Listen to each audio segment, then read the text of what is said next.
This is the second lecture. This one is on color. These are the different aspects of color that I'll be talking about.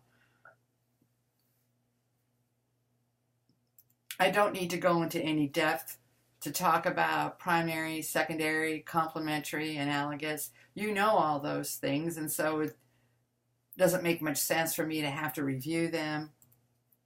There's different ways that you can depict a color wheel. Some are a little more creative than others. This is a nice one that shows the primaries.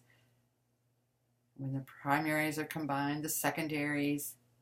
And when the secondaries and the primaries are mixed together, you get the tertiary.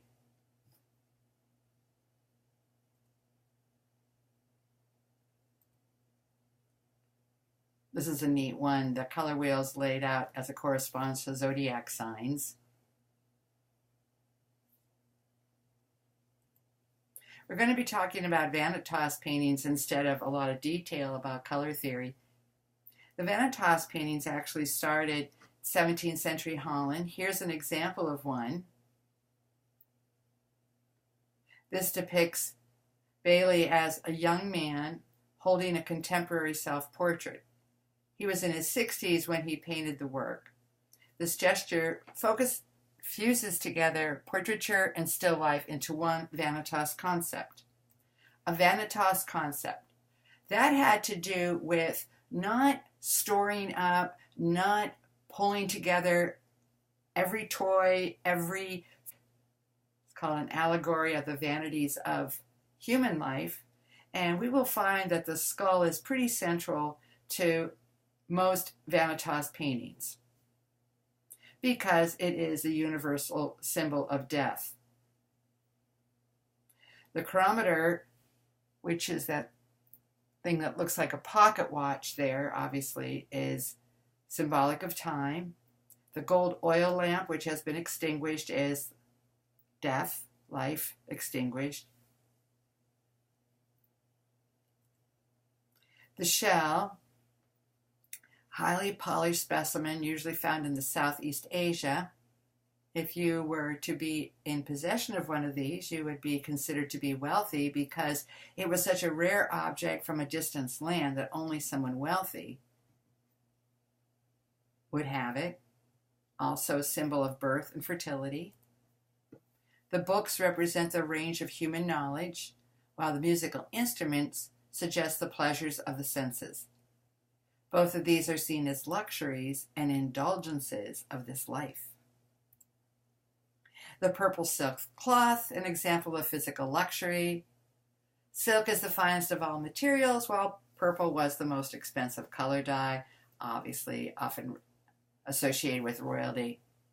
The Japanese samurai sword works on two levels, represents both military power and superior craftsmanship. The razor-edged swords, which were handcrafted to perfection by skilled artisans, were both beautiful and deadly weapons.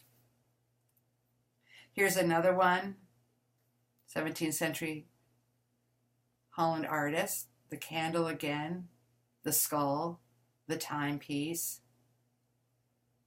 the walnut that's been cracked half open. And our Audrey Flack, this is the one that I really want to talk about. There's the skull again. Hers, a little more obvious in the reflection piece here. The mirror over here, reflecting the skull. The person is reflecting on their lives. A mirror, another example of reflecting. A calendar torn off, representative of time. The lime in the front part here, representative of bitter, a bitter taste. A wheel of fortune, a tarot card, portrait of her when she was younger, or just a portrait of someone when they're quite young.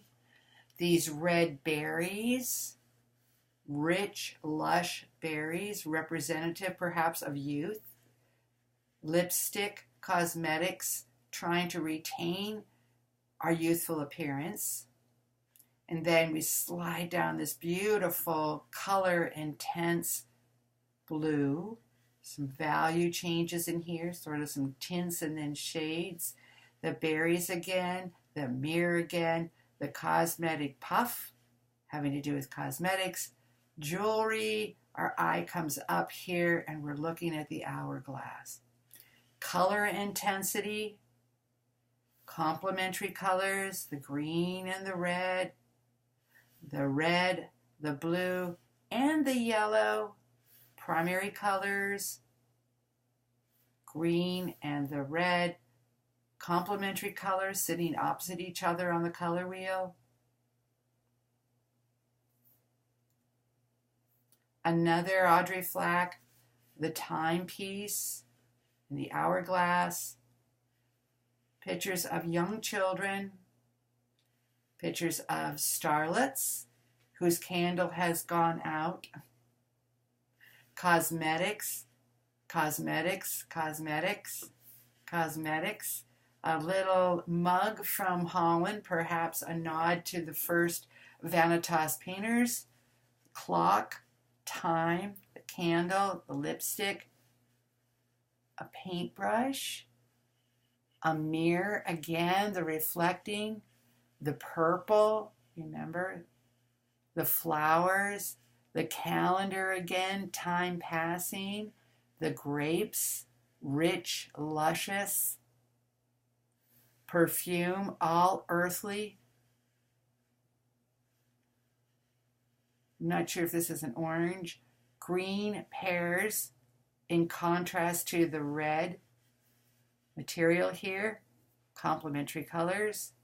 Strong use of the yellow, the blue, and the red again.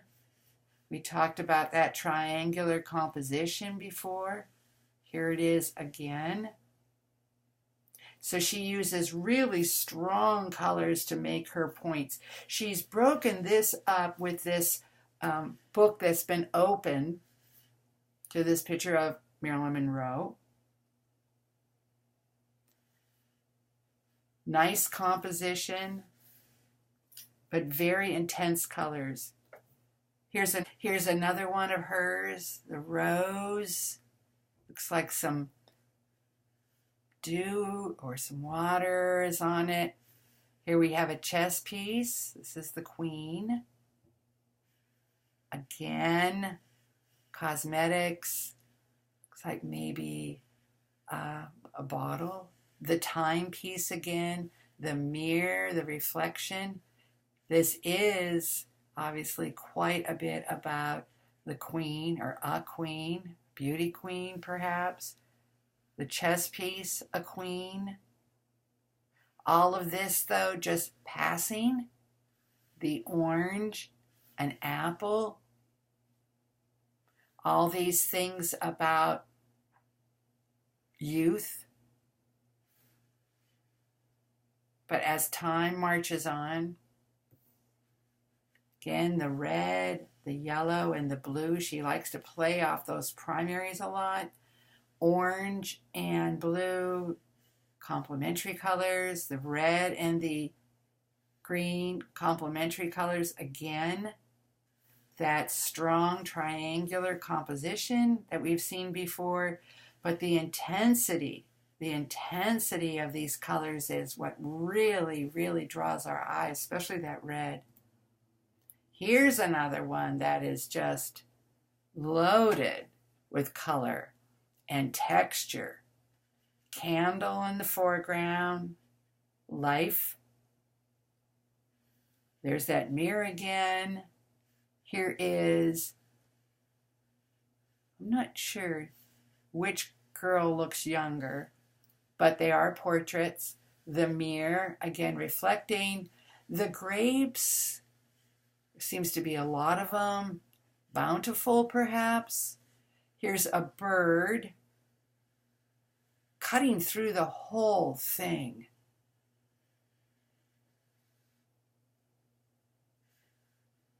Cherries this time.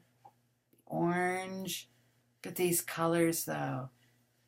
that red purple, blue, the white really kind of slows it down. The carrots look kind of old, so we have fresh fruit versus deteriorating vegetables. We have this strong vertical here, which we know denotes strength. And our eye kind of comes up here. Here's that strong orange and the red. So her intensity of colors really pulls hers off. But she also has these black and these white areas that kind of calm it down at the same time. This is our last one.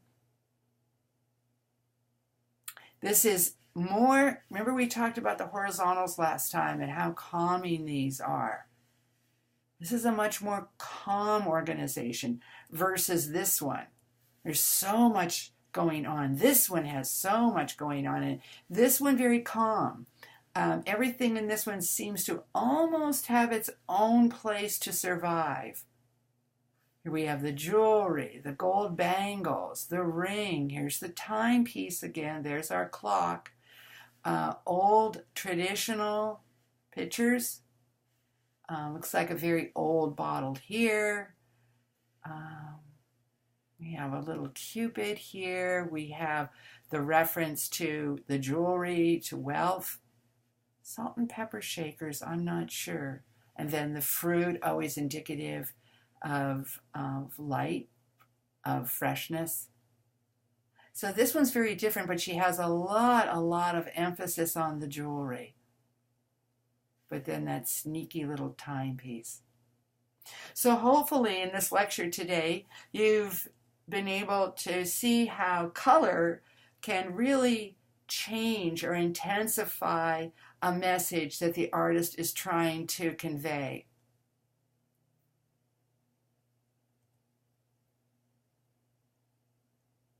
Always a collection of the artist, symbols that they want to bring home to the viewer. Our 17th century folks, our symbols,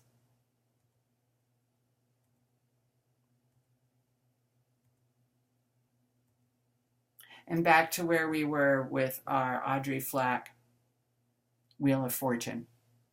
So hopefully you've learned a lot about Vanitas paintings, and if you have any questions about some of that color theory, please bring them with you to class. Thank you.